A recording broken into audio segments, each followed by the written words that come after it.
Welcome to McPlum, simple solutions served daily. You start by launching Photoshop and opening the document you want to edit. Once done, make sure the Tools panel is visible via Window Tools so you can access the bucket. If it's hidden, that restores it. Next, set the foreground color because the paint bucket fills with whatever color is active, and choose the layer you want to change. You're taking these steps now, so when you find the tool it behaves predictably and won't accidentally affect locked or hidden layers. Now you locate the tool.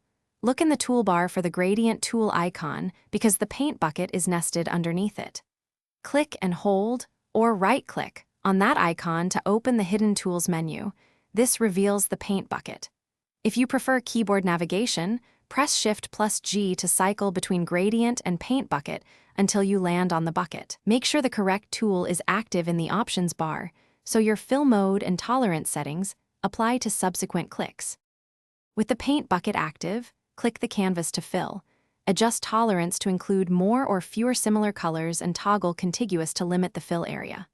Also set mode and opacity in the options bar to control blending and transparency. This is why fills may look different than expected. If a click does nothing, make sure the layer isn't locked, you're not editing a layer mask, and that the correct layer is selected. If issues persist, reset the tool from the options menu and try again. Thanks for watching. Stay juicy and subscribe.